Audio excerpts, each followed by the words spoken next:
What is up, YouTube strangers?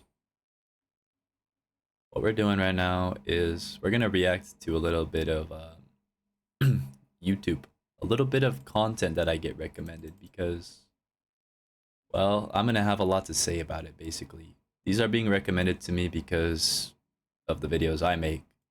I am a adaptation coach. I started with Apex Legends, helping people and pro players perform in tournaments and just kind of deal with their shit, deal with whatever the fuck is going on. I just kind of show up and I play with the elephant in the room. That's basically it. I play with it in front of you, and then you realize, oh, it's kind of chill. I like this elephant, and then you realize the ways you don't like the elephant and the ways that you do, and the elephant starts to change. So that's my job, little exploration of adaptation. So I think these advice or kind of trying to help the viewer type of YouTube video is obviously what I'm doing. So let's react to the other ones out there, because I'm gonna have a lot of problems and I'm gonna like a lot of stuff about them. I'm gonna go on to the next one. Whew. Let's go here, 46 minutes. The novel Anna Karenina begins, happy families are all alike. All unhappy families are unhappy in their own way. I've always loved that line because it isn't just about families, I don't think. It's pointing to something we all already know, which is that happiness, when you're experiencing it, feels pretty simple, and usually its causes are easy to explain. If you're having a bad time though, you might be the first person in history ever to have Right, it's like common sense, usually.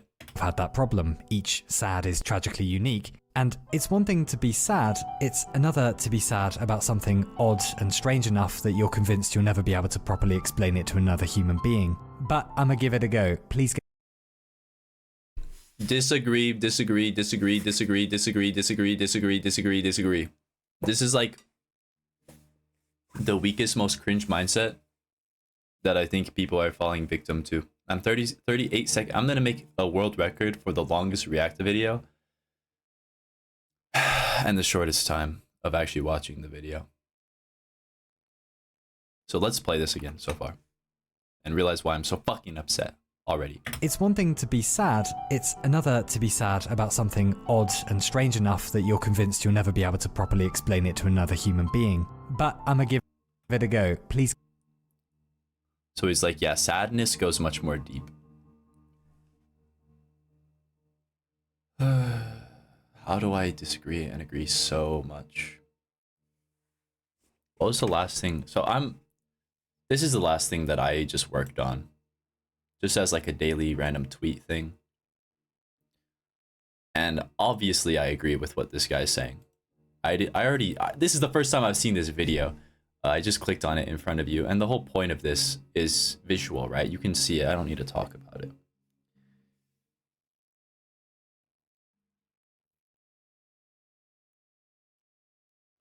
This is like kind of the average situation of a professional Apex player. You have a big elephant in the room, and then you have what's going for you. And every day you have to hold on to hope. Yeah, you gotta hold on to hope and be grateful for what's going for you, and try to get the fuck in here so that this green stuff can start to spread, and that this red stuff does not overcome you and ruin you. But the beauty of happiness is not so simple to me. It's not so simple, even though for most people, I agree with what this video is saying. What I experience as a coach is a lot of people coming to me wanting to fix things that reflect what is going on with the world. And so I start to get a gist, a sort of trend, a pattern. And a lot of this is people are being taught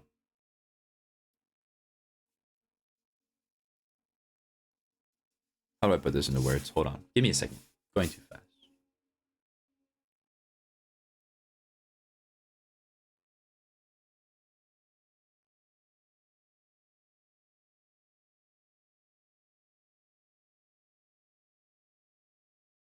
It's starting to hurt my stomach the way that this is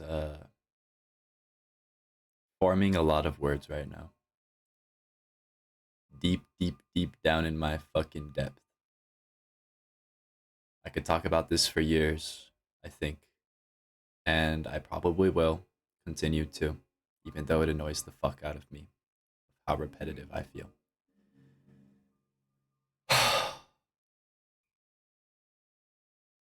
The way people treat the stress is very evasive. They treat it kind of like a problem. I'm gonna try to keep this short. They treat it as an enemy, a problem, whatever. They treat it as something they need to solve. They treat it as an obstacle. To me, this is the most direct path to growth. It is like the shining light in the star in the shining star in the night that I look at and just walk towards, almost blindlessly. I almost aimlessly trust that as I address the elephant in my room on my day-to-day life, my life will get better.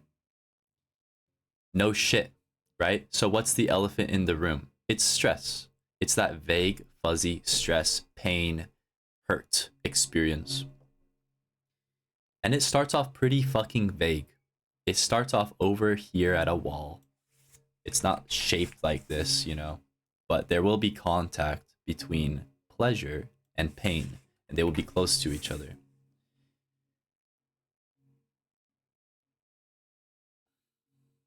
I have to apologize because I still struggle a lot with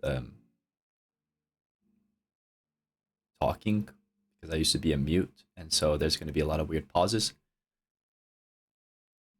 Just so you know.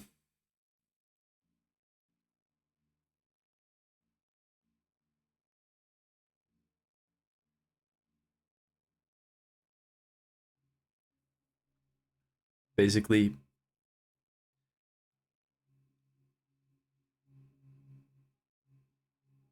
people's relationship with stress on average is so fucking uniquely terrible, to keep it simple. And so the depth of stress and what comes of it is a lot bigger than the stress or the connection between you and order. Between you and order, it's like when a piece fits into a slot. It's like when you get the light bulb moment. There's almost nothing to do about it. The response is almost redundant no matter what you say it is. There's already a response once you have gained an understanding that brings your life into order.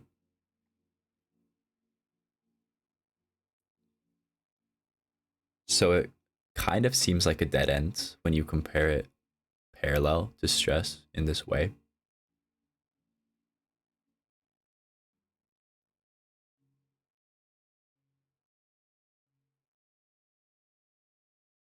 But when you get real down and dirty into it, and you get to a point where your relationship with stress is better, you'll find a little bit of a balance.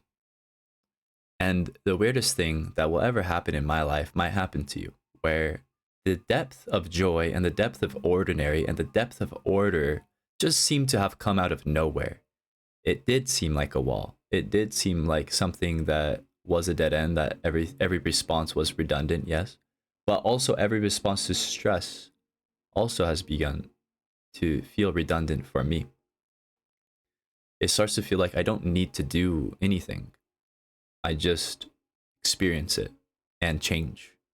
And a deep, deep trust in that, and consistency and whatever has led me to benefit from that a lot, a lot. My life has changed greatly. So what I mean by depth in the order is when you go on a walk and you see the flowers, it is not how you ever saw it before. Or maybe it is the way that you saw it before. Maybe elephants feel big again. Maybe it feels like the world is kind of how it was when you were a kid again, like that depth is there. The depth of stress has not been taken from this unhealthy response yet when you're a kid. So it is much more balanced. much, much, much more balanced. The depth of joy, the depth of ordinary life that is not going horribly wrong becomes just so beautiful. These are things that a lot of us reminisce on as we grow up, and I did too. Things such as elephants not feeling big anymore. They just seem boring. Well, I'm at a point where I can confidently say elephants feel fucking massive. Again. And I don't know. What has changed? What has drastically changed along with all of these changes at the same time?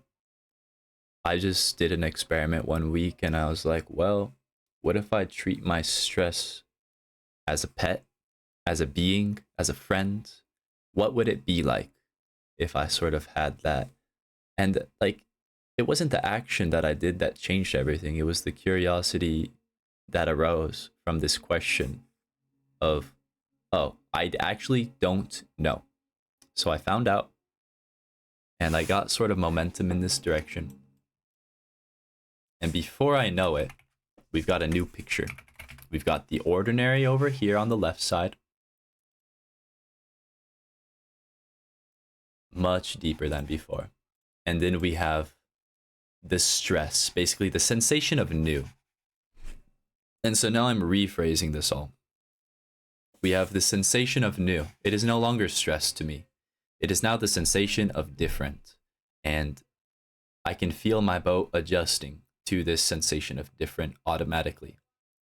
Sometimes this will be weeks of downtime relative to how I was before. Sometimes it hurts, sometimes this and that. All right, it's not always easy, but the sensation has, the image of the sensation is no longer so blurry. It's now much clearly just a feeling of new, of different, of the light bulb moment, of realization, of this happening at a, you know, just basically this happening. The order spreading.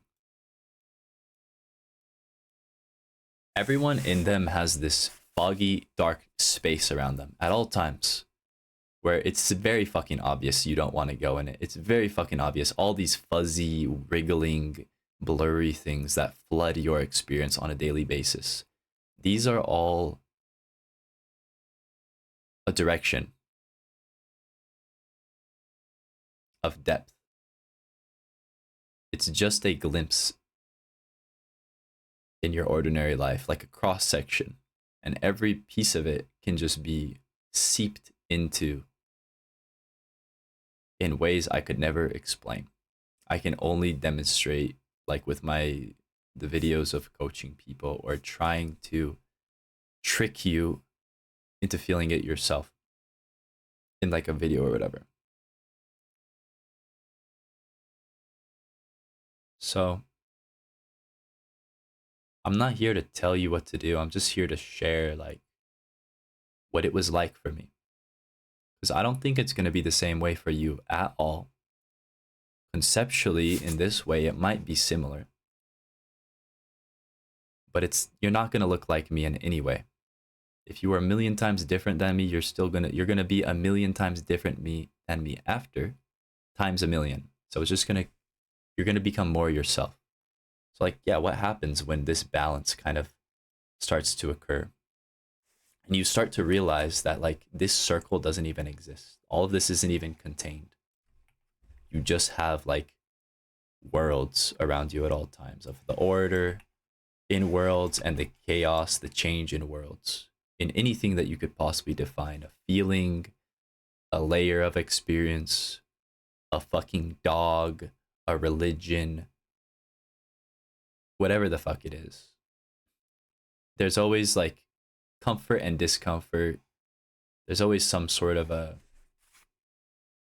whatever. There's always an elephant in the room. There's always that thing that we're just not doing that is so fucking obvious. Think about like political, like social issues like racism. The elephant in the room is we're not getting to know each other because we're scared. We hate each other. If you have a different opinion, if I talk to someone who was very clearly racist, I would be uncomfortable around them and I would feel scared in some ways. it leaves a whole direction ahead of you, but the image of it in the cross section of my ordinary life is kind of like this wriggly, wiggly, gross, weird feeling. And that's what it is. That's usually how it stays. And that's usually what I get attached to. But when I do these experiments, I learn that everything just happens to be different as you explore it. Like if you explore something, you will find something new. If you look closer at something, it will look bigger. It becomes simple. It becomes an acquired taste. And at some point, your life starts going from like this to kind of like this. And things start to change in ways you would have never been able to predict. And that I'm struggling to put into words right now. So, like I said, I could talk about this for years. It's already been 15 minutes and I've watched 38 seconds into this video.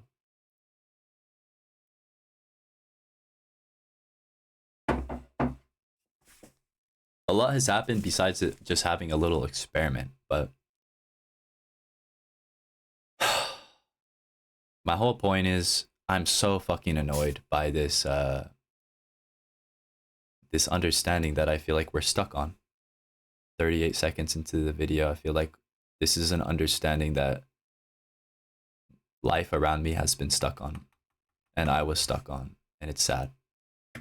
The novel Anna Karenina begins, happy families are all alike.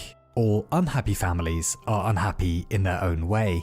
I've always loved that line because it isn't just about families, I don't think. It's pointing to something we all already know, which is that happiness, when you're experiencing it, feels pretty simple, and usually its causes are easy to explain. If you're having a bad time though, you might be the first person in history ever to have had that problem. Each sad is tragically unique. And it's one thing to be sad, it's another to be sad about something odd and strange enough that you're convinced you'll never be able to properly explain it to another human being. But I'ma give it a go. Please get a beer if you'd like to. I'm feeling turbo pretentious. This might be a longie. About 10 years ago, I fell into... Me too. I hate making videos because one of my first... feel so pretentious. I'm quite sad and I don't know why periods. I have of course since learned that everyone else gets them too, but at the time I was even more of a self-involved idiot than I am today and believed I was special for them. 21 is a good age for that. The problem is obvious in retrospect. I'd just finished reading a load of the books that would go on to define my 20s, the writers I still love, Margaret Atwood, Arthur C. Clarke, Gabriel Garcia Marquez and co, and had spiraled into realizing the fantasy I'd been harboring since I was about 13 of one day learning to write that brilliantly, that beautifully, precise like Virginia Woolf, but vulgar and funny like Hunter S. Thompson. It was impossible. They were the greats, I was an unremarkable and frankly, hygienically, subversive dweeb. The problem was that I didn't want to do anything else. The dream of one day writing one great thing with a capital G, something perfect I could always point to as proof that not all of me was ugly, that even ogres can tend a nice garden, that was all I've wanted to Relatable. I'll go into it in a second. I'm eating my pizza. Do since I started reading properly. It felt like the same thrill, I imagine, as wanting to scale a mountain no one has ever been up before, or go mess around down in the Mariana Trench, to be the first stranger to arrive in a strange land. And I was just then becoming aware of how unlikely and impossible it was, because I sucked at writing, but I'd only just noticed. A housemate... Yeah, like we're all faced with doing the unlikely somehow, almost comically. We're all doing that thing that just... not all of us, but it's just such a common thing where people kind of rebound, kind of slingshot in a direction that's almost funny the way that they used to be, like being a mute. I'm now here talking to you, making a video where people can listen to me talk. How crazy is that? Saw I was a bit sad and restless and showed me a film called Into the Wild. It's the biopic of a real man, Christopher McCandless, who decided he was done with society and traipsed off to commune with nature. To spoil it for you, it's not really a spoiler, it's a guy's life. He died, tragically and preventably, and alone in Alaska. But the only part I remembered, the only part everyone in the swag 20s who sees that film seems to remember, was the wilderness thing, and I decided immediately that I would like to go and be alone, preferably in nature, preferably for a long time, because I wasn't made for society, etc, etc, and out there, for some reason, I would be unburdened and finally happy forever, or at least hopefully escape this weird crisis I'd fallen into. So, a few months later, I blew the remains of my student loan on a plane ticket and found myself in New Zealand, because that seemed wildernessy, feeling... I'm just gonna spit out every video that I've been thinking of the last week. Apparently. Balance. Balance. Look at all these trees in front of you. Are any of them not balancing? Are any of them not balanced? Look at the grass. Look at the fucking plants. Look at everything. It's all balancing, right? Nothing drastic is happening, no drastic change. The balance increases, but there's still change, right? As things find their balance, there's change like that you can't really see as easily.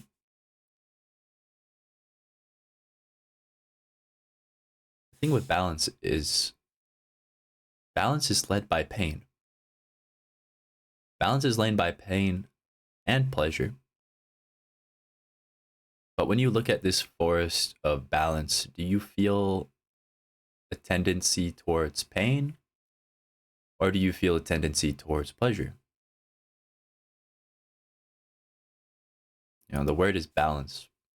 It should be 50-50, right? But I know it's different for everyone. I think that's interesting. For myself, pain is the first thing that pops up. And I don't like that. I don't like that. I don't like parts of that. The parts that I don't like about it are like, well, as that depth of joy and ordinary has increased, I realize that I'm kind of not adapting to that change. I'm not taking the full, I'm not seeping into the pleasure as well. I'm not used to there being so much to seep into. So for you, I'm curious how it is when you just look at balance. Anyways, that's not originally what I was going to say. I'm still rambling. But on going to nature, you go to a place where everything is balancing around you at all times. You get to kind of learn. You get to kind of learn without even realize you're learning. To just be around a group of people, a group of things, a group of anything that is doing a certain thing is always going to contrast and rub against you in ways that you like, in ways that you don't like. You're going to feel different. So when I first started going out into nature, that was February last year. February last year, I think this was maybe a year after going outside. Now I was branching out to go hiking on my own. I was too scared to drive, so took free public transit that month, and I just hiked all month. And I realized this strange feeling that I had of when the whole world is balancing around you, it becomes really a lot more obvious the feeling of imbalance in yourself on a visceral level, on an ineffable level, on just a very true, honest, raw level. You know, you just feel yourself tensing up in certain ways, physically, emotionally, wherever and whatever it is. So, spending time in nature, certainly, it's an amazing thing that I didn't respect. I didn't respect as much as I did at the beginning of February last year, and at the end, I think I had changed almost more in 1 month than I did at any point in time, just from going out, spending time in nature. I learned more about myself. I had gotten better at taking care of myself and my life just by being out in nature. I didn't even realize it at the time so clearly. Each time I think back at that month and I realize it from a different perspective. And the perspective I had at the time was I was in awe, but still that awe was gonna continue basically for the rest of my life until now. So you might be surprised about your experience in nature. Might be surprised. Rather bitter and anxious and lost geographically and spiritually. I very much wanted to go commune with nature. I was sure that would fix something.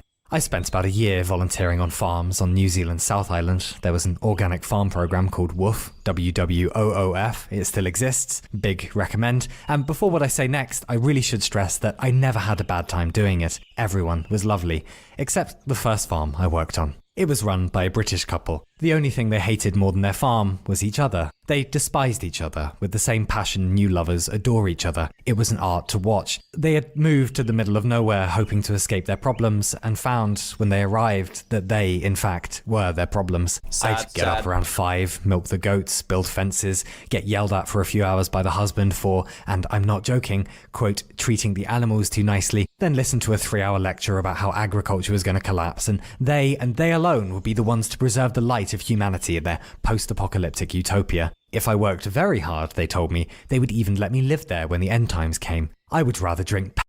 I'm in love with this YouTuber already. Am I subbed? I love what he just said, and I don't even remember what he said. They alone would be the ones to preserve the light of... Oh yeah, like this, so... Yeah, some people are so hung up on, like, survival and living forever and stuff, like... I don't know. I just think this is, like, a very funny example of blatant numbness. You see, like, in gaming, you'll see someone is, like, jittering their whole fucking arm, and clearly it's hurting their arm and doesn't feel good. And, like, hurting their aim. Some things are very clearly hurting somebody, but they just are focused on something else. They're just focused on surviving the apocalypse. That's not real. It is real for them. That's what they're adapting to. I think if you took the time to understand that apocalypse as best that you can, they would understand it better themselves. And they would see certain parts of it differently in ways that would make it easier for them. And maybe it would bring them closer to a more accurate reality. But if we're going to say accurate reality, you got to take both worlds into account. These guys might have, you got to really be there to hear them out. That's the point. Meet in the middle. Like, if you can meet in the middle with someone else, they will also be having to meet you in the middle. Which means both of us get a clearer, more crisp image on what the fuck is going on around us. And maybe we'll stop acting so weird. Humanity in their post-apocalyptic utopia. If I worked very hard, they told me, they would even let me live there when the end times came. I would rather drink paint, I thought to myself. I would rather have my balls torn off by the blood-drinking zombies of tomorrow's water wars than have to spend even another day with either of you vicious, bitter chuckle fucks, apocalypse or not. One evening, they took issue with me writing an email to my parents because they explained that was anti-isolationist, and I decided it had been horrible and everything, but I was very done and negotiated getting the hell out. On the last day, as an act of what they announced was terribly kind of them, they let me plant the bulbs for that year's flower garden. I waited until they were out of view, then spent the next 4 hours laboriously arranging bulbs into the worst words I could think of. Fuck, jubblies, centipede dong, etc. I like to think that one day, a few weeks later, they were having their morning cup of piss-weak coffee and looked wistfully out to the flower garden and noticed my handiwork pushing up through the... That is cute as fuck, by the way. Wholesome. Soil, then both spontaneously combusted. I worked for quite a few more families and farms, and really everyone else was incredibly kind, and each time was different. Some days you were maintaining vineyards, other days building a house. Go and volunteer with WWOOF or Workaway or whatever if it sounds up your street. Most people are very friendly. Guys, my mom saw one of my coaching sessions. She told me not to use the word fuck so much, so... Currently my mom is echoing in my brain right now because I said a bad word. It's big fun. One good thing came out of that initial hellish experience, though. The professionally depressed British couple I worked for first had begrudgingly given me the number of a woman a few hundred miles away who owned a yurt. That's a Mongolian tent, in the middle of, much to my wilderness dreams excitement, nowhere, and she rented it out from time to time. So when I got done with farms, I phoned her, and she sounded nice and said, sure, come live here. So I bought every book I've ever wanted to read, got on a bus, and lived there. It was perfect, miles from the nearest town. I spent weeks doing nothing but wandering around in my birthday suit, reading and writing. It's very nice to be young. Wait, really? Like, dudes just walking around naked? I would do that, because I don't know what that's like. You've got to try it, right? You know, some people who are, like, nudists. Oh, that springs a whole realm of thoughts for me. Everyone who is so obsessed with something, like, you're always so skeptical when you see someone doing something extreme, like a nudist.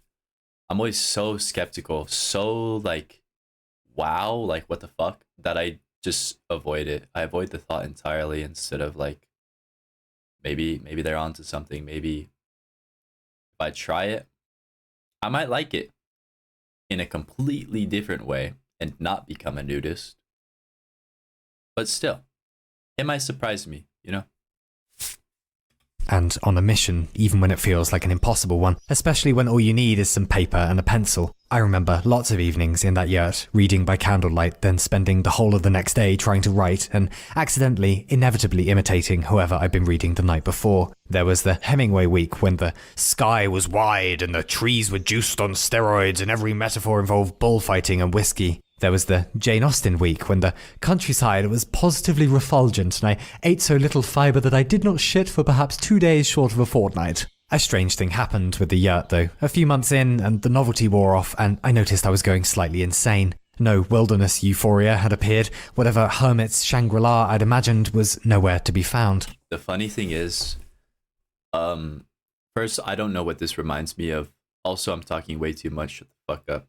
Anyways, this is a feeling that I have commonly of, I didn't expect this to not feel good. I think everyone feels this every day. And it's like just one you start to enjoy. It goes from being disappointing to being like this constant source of surprise. Like a guaranteed sense of different every single day. And once you get a whiff of that and you can kind of smell it, it's like you tune into it, and then your life starts to change differently in a way that you like more. You start to realize that it does inevitably surprise you, yet the inevitable surprises seem to kind of be there more for you the more that you just get to know them.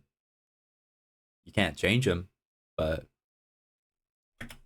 I didn't feel any better about the writing thing, nor my prospects at doing it, and worse, I missed people. It was weird. I began to realise I didn't even know what I'd been searching for in the first place. The stranger thing was that my, I suppose, landlady and I got really close. She was my mum's age and her daughter had just left home, and I think this is exactly what I was talking about as when you spend time in nature, you start acting less weird. You start spending a lot of time with balance, life balancing around you at all times in beautiful ways, in ways that you accept without even realize that you accept it. You know, the feeling of beauty, the feeling of cleanliness, the feeling of things going right, things flowing, things working. You start to get kind of overwhelmed with this feeling, not like it's a good thing, but like it's making all of the anti versions of this feeling just stand out, and you might just start feeling bad. You might just start feeling like, yeah, I just miss people, or the things that were obvious before become more obvious. The feelings that now don't have to scream at you are still screaming, and now you can hear them. Now you're like, damn, okay, maybe I'll finally give you a little drop of compassion. Maybe.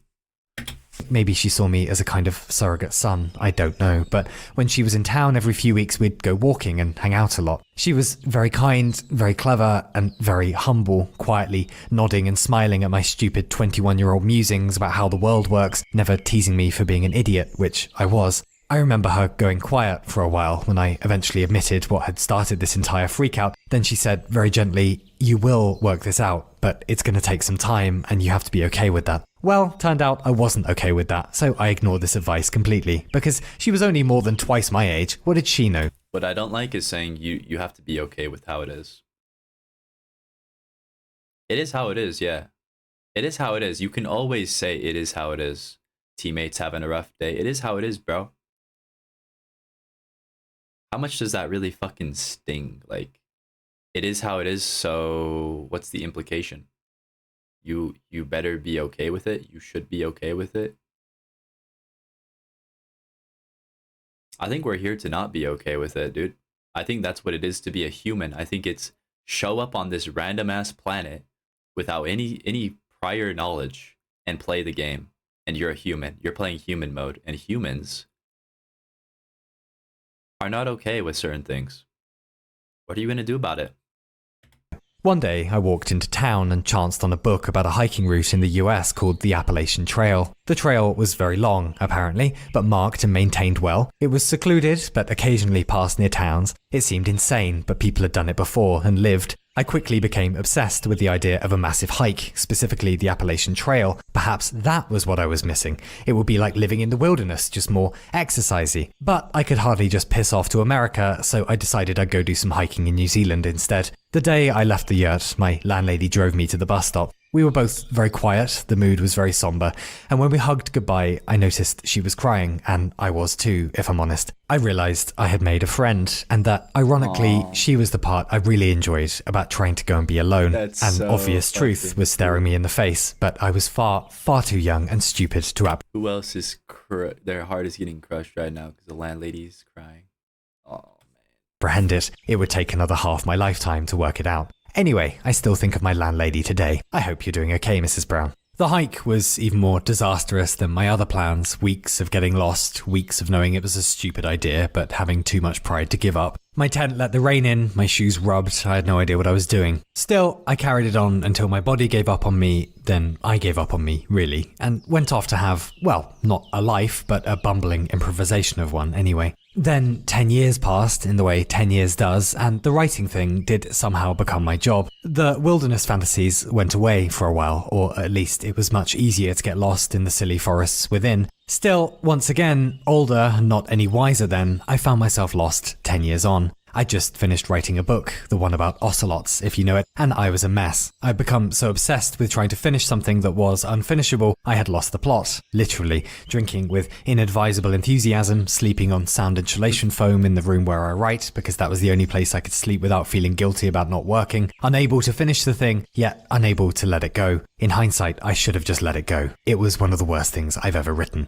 In any case, I'd gone quite bonkers, and by the time the book was finished, I was... In hindsight, I should have let it go. Yeah, but like, you were letting it go. You realize that already. Like, it's not like not letting it go, not letting it go, not like, oh, letting it go. It's like, no, from the point you even thought about making the book, that's when the whole concept of letting go the book appeared and started living. And at some point, that's the last feeling you remember. But it was there the whole time.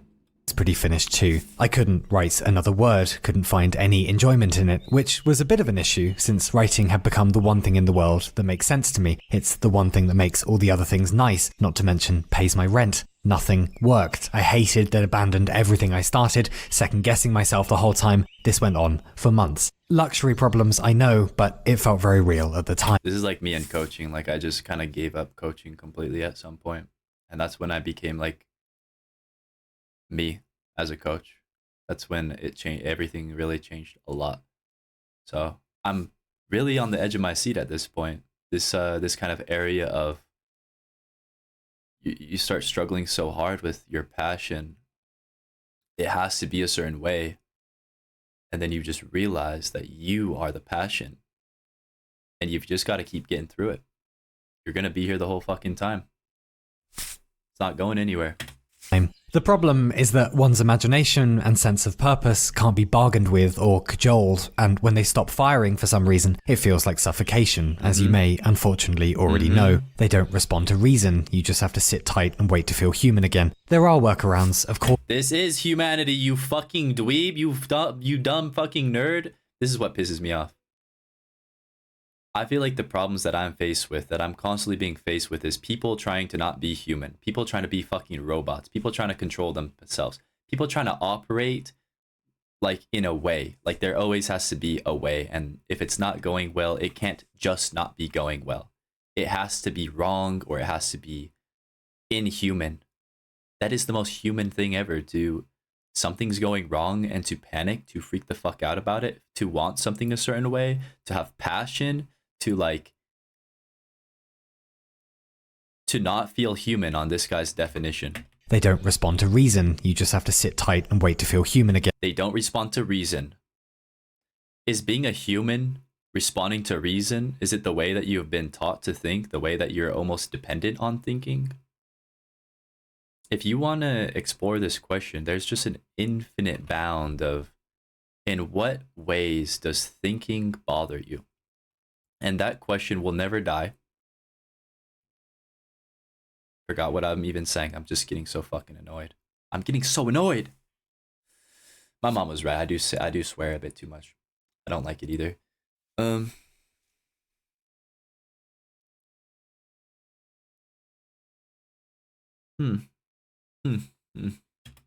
There are workarounds, of course there are, but yes, your self-worth goes summarily down the toilet along with the ability to play. And that's what had left me. The fun, the playing, the silly daydreams I've been retreating to since I was little. I'm sure you know those daydreams too, and this is like the last person I coached, you know? I helped him get to a place that was amazing, and then you get attached to the way that that place is, and you don't realize the direction that you were going in, the direction of being a human, of being yourself, of letting yourself, of allowing yourself, of getting through it.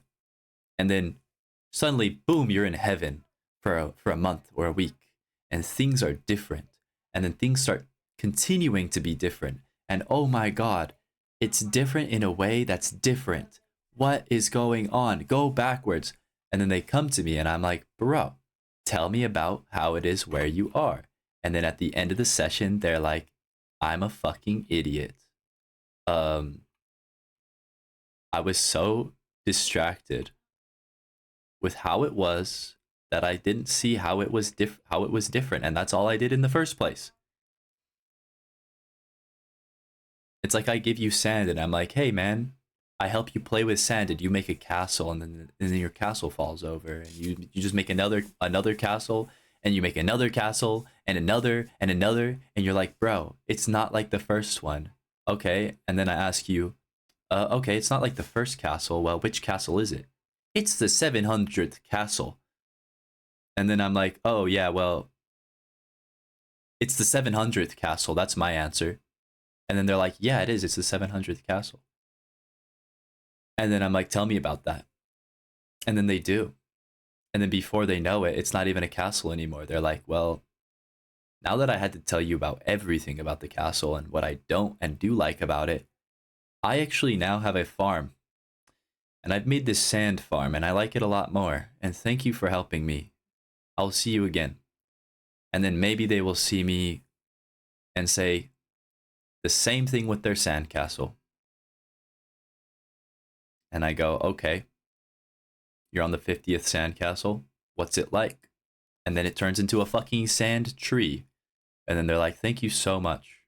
And the whole time, I'm just trying to teach them the direction that we're going in. And every time they see me, we go 5 feet in that direction. Just 5 feet. And then they see me again later, and they have taken no steps in that direction. Or 1 step in that direction, or 2. But these waves of ups and downs, of ways that it is just to be alive, like it changes a lot. It's always going to change every day. Without them, the real world is far too cold and bleak, and I'm far too boring and cynical to live in it anyway. And all of this was a sort of fun adventure into a mild early 30s melancholy episode until... That's what I'm saying, man. Once you get a sniff of that adventure within the unadventure of whatever you said is not adventure, you realize you were in the same place the whole time, going the same direction the whole time. You just didn't realize it, so you were doing it blindly. And then you were making a sandcastle every fucking time.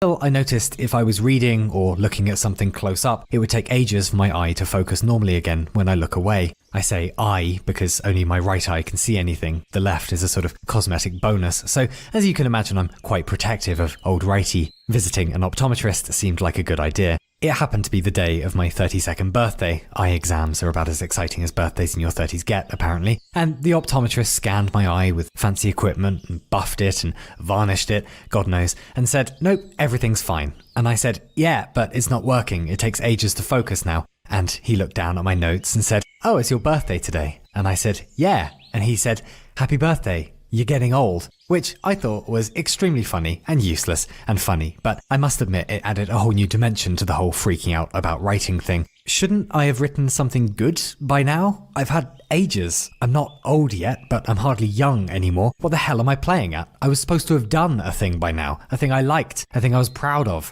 Fucking optometrists. So I was a bit glum and getting glummer. A friend noticed the cheese had completely slid off my cracker and said, I just want to say I fucking love this guy. Like, the way that this video is worded is so beautiful. Like, it is so fucking unique. It's so him.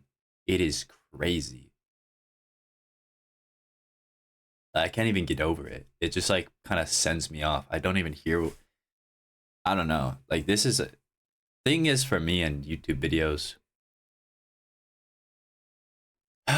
You see, like, I've got a lot of songs up, and then I've got meme compilations. And I just can't get through it. I can't get through videos. It's like I'm always reacting to them. Like, it always takes me it takes a lot from me to watch videos, and like I've got a lot of shit that I'm dealing with right now. A lot of change.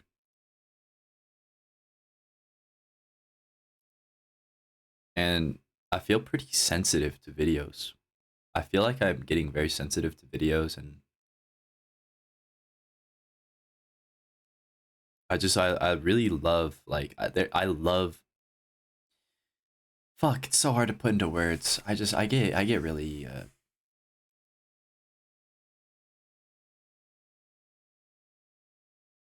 it's like coaching. Normally when I would come out of my room after a coaching session, I would let out the biggest sigh in the universe. And you know what? My mom pointed that out. She's like, she thought it was funny. And then once I noticed that, I was like, oh my God, I don't like how worked up I'm getting. I don't like how much it really is getting out of me when I coach. And so I paid attention to it, and over time, it got to a point where I am actually pretty comfortable now. At the end of a session, I am drained. It does take everything from me. It takes it all. But like, the whole process is now so much more conscious and smooth. Not conscious, aware. That by the end, I have already done a week of internal prepping for this specific session. And throughout the session, it has flowed in a way where at the end, I do feel pretty at peace.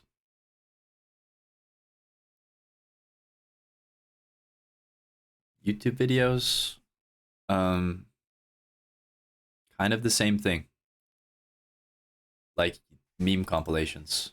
Today I pulled up this meme compilation. I'm like, this will be funny because it's been a while since I've been watching meme compilations. I used to watch them, and at some point, when I started kind of being less numb, and I got a lot better in a lot of ways mentally, they become really overwhelming.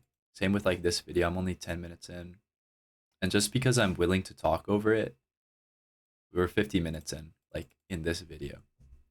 and I'm 11 minutes in. It's just there's so much like just going off when I watch a video. I feel like I have to do like a part 2 for this, part 5, part whatever. I want to do like an experiment where I talk, you know, I play it for at least 5 minutes, 3 minutes before I talk, just to see how I'll talk different. But like for now, I'm just gonna end it. I'm just gonna end it here. There's not gonna be like a part 2.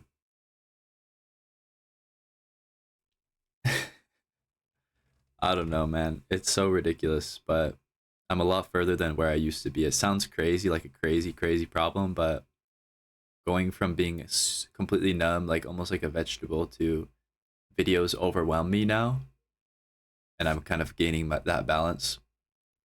I just think it's funny, but I'm not gonna force myself like past this. This is a long video, so I'll be back, hopefully more comfortable than before, and we'll see how it goes. But yeah, this shit, it just gets me so,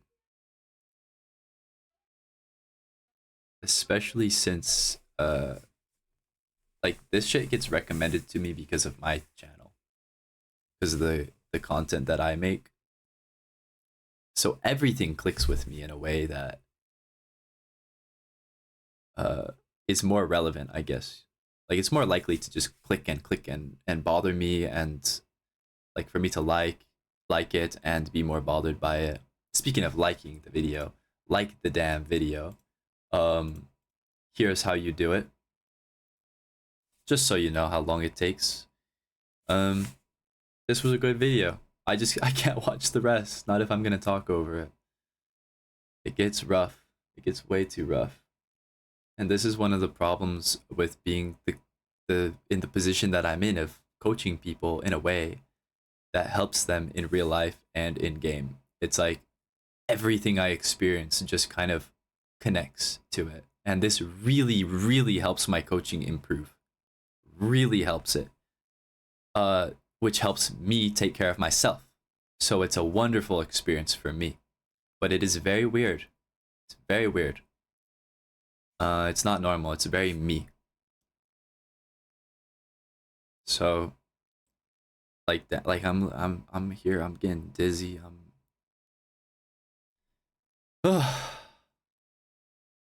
Just to cap this off, since we already went through this long ass video, I'm gonna do a no pause run of this 7.5 minute video. Memes. I should have no connection with a meme video, right? It should just only be laughs and cringes. But even then, I'm like scared. I'm scared, man. When I hit the record button, I get kind of fucking scared. Whew.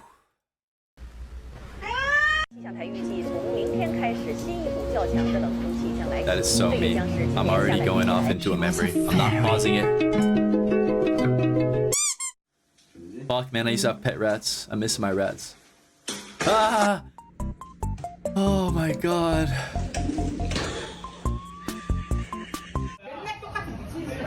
Usually I would be pausing right now, even if I wasn't reacting. I'm not. This is hard for me. This is like heroin, man. Like internet heroin. Give me a break.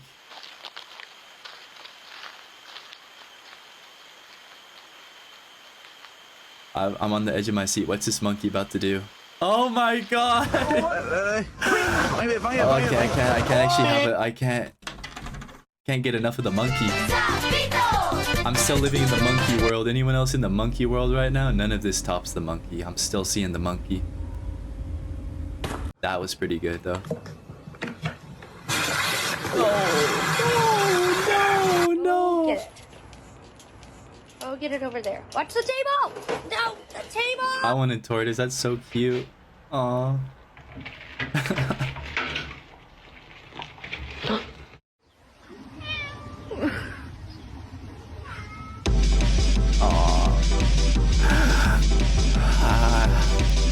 It's so hard not to. Okay, I'm not pausing.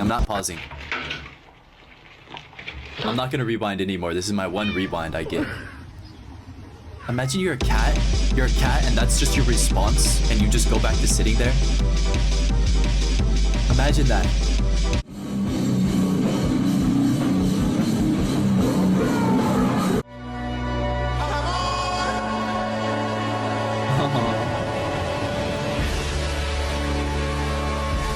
Oh, I hope he's having fun.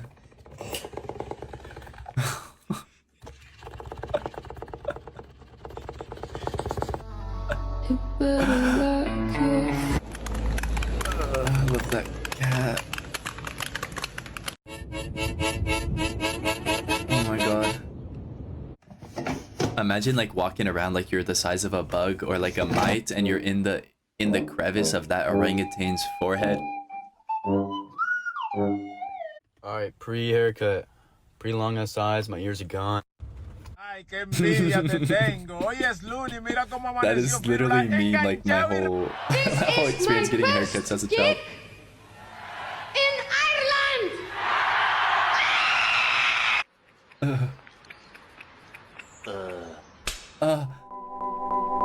That kind of creeped me out. Holy shit. Oh my god. Oh my god.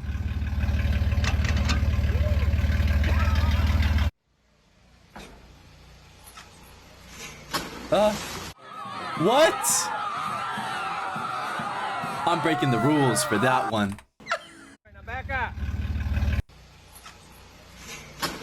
Again.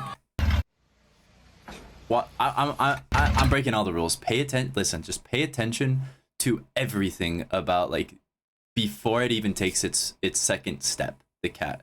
Try to soak in it early. Try to be the cat before it even steps up to jump.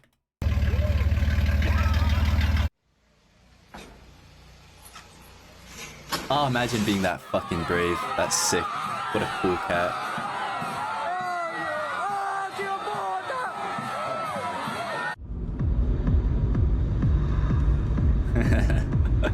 What the fuck? Why is the cow doing that? But I want to be a bunny. If you can hop that far as a bunny.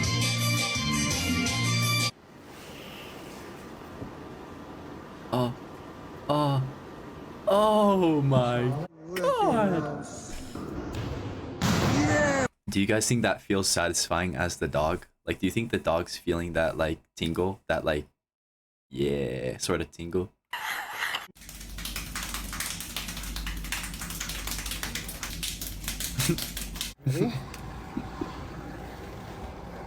What are y'all doing? Oh man, I can't do it. How long am I in this? 4 minutes. I can do it. The store and got some. This is my first time trying. Have you ever had? What the? I like this.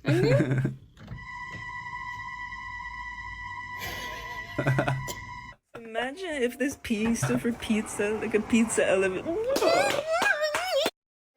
Stupid. Aw.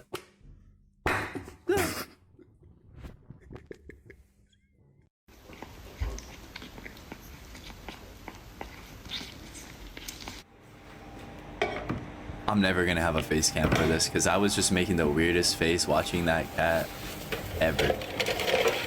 Ever. Ever.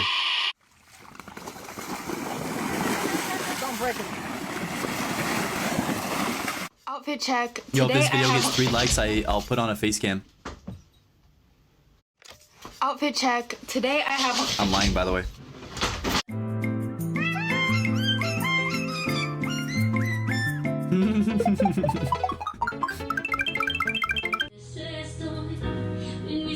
The reaction on that cat's face was so fucking good.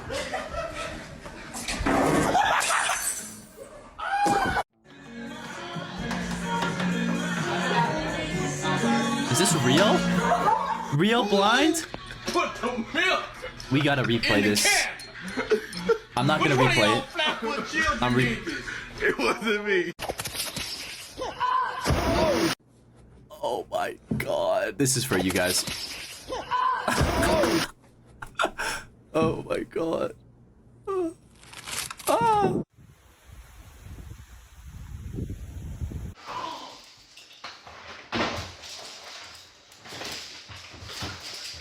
I wonder how the guy who makes this channel constructs the order.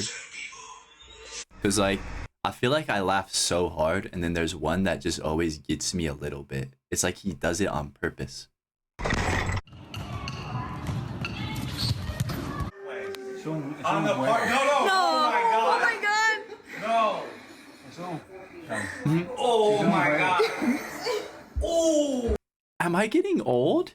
Is that what I am? This could be you. Stay in the gym. This could be you.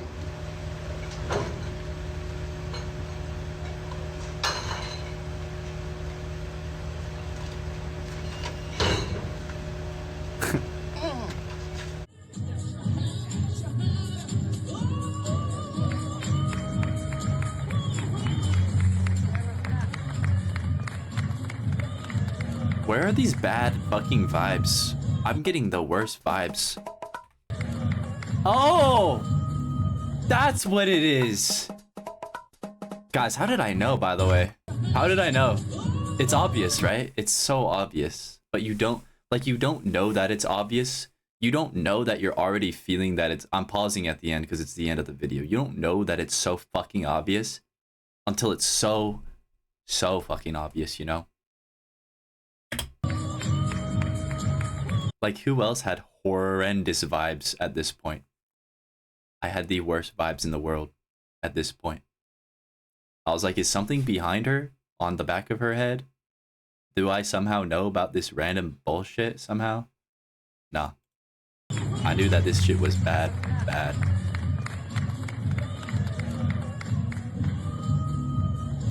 That's pretty funny though. That's like a pretty funny thing to happen at your funeral. A little funeral meme. Guys, if I died tomorrow, I am so chill with all the memes. Like, whatever it's like, in the end, I'll be there for you guys and your memes. I will. Yep. I feel like we learned a lot from this video. Well, I mean, that'll be it for this video. You know, welcome to YouTube, me. I'm gonna try to not feel so goddamn weird making videos. And keep doing it. Because I think it's actually a pretty good time. So, let me know. Let me know how it was for you. For me, I mean, that was just incredibly frustrating, to be completely honest. We're an hour in. I just want to say that I plan these videos to be 15 minutes long, and they are always just so long. So long. I couldn't even get through this. I get overwhelmed watching videos. It is kind of rough. It is pretty rough. And it's not like I'm out here like, it's like, I'm amazed by all this bullshit I have to deal with, and it is very helpful. But also, it just kind of sucks that my coaching can grow from almost anything and connects to almost anything that I experience. And I think it just goes the same way with like anyone who's doing something they're really passionate about. Everything passion leaks into all parts of your life. And so I am getting a lot better at this, and I feel like I'm going to be doing a good job of this and like more comfortably going through all this, because I don't like it. Like I like it, but I also don't like it. So it's going to change to be more of a way that I like. Look out for more motherfucking videos that aren't going to be a whole ass hour long, unless this one does good. Then there will be lots of hour-long videos. But I would be very surprised. So let me know. Let me know how it was for you. Like how it was for you. Not how the video is. Like, how was this time for y'all? I'm just curious about that, really. So let me know. And bye-bye. That was so weird.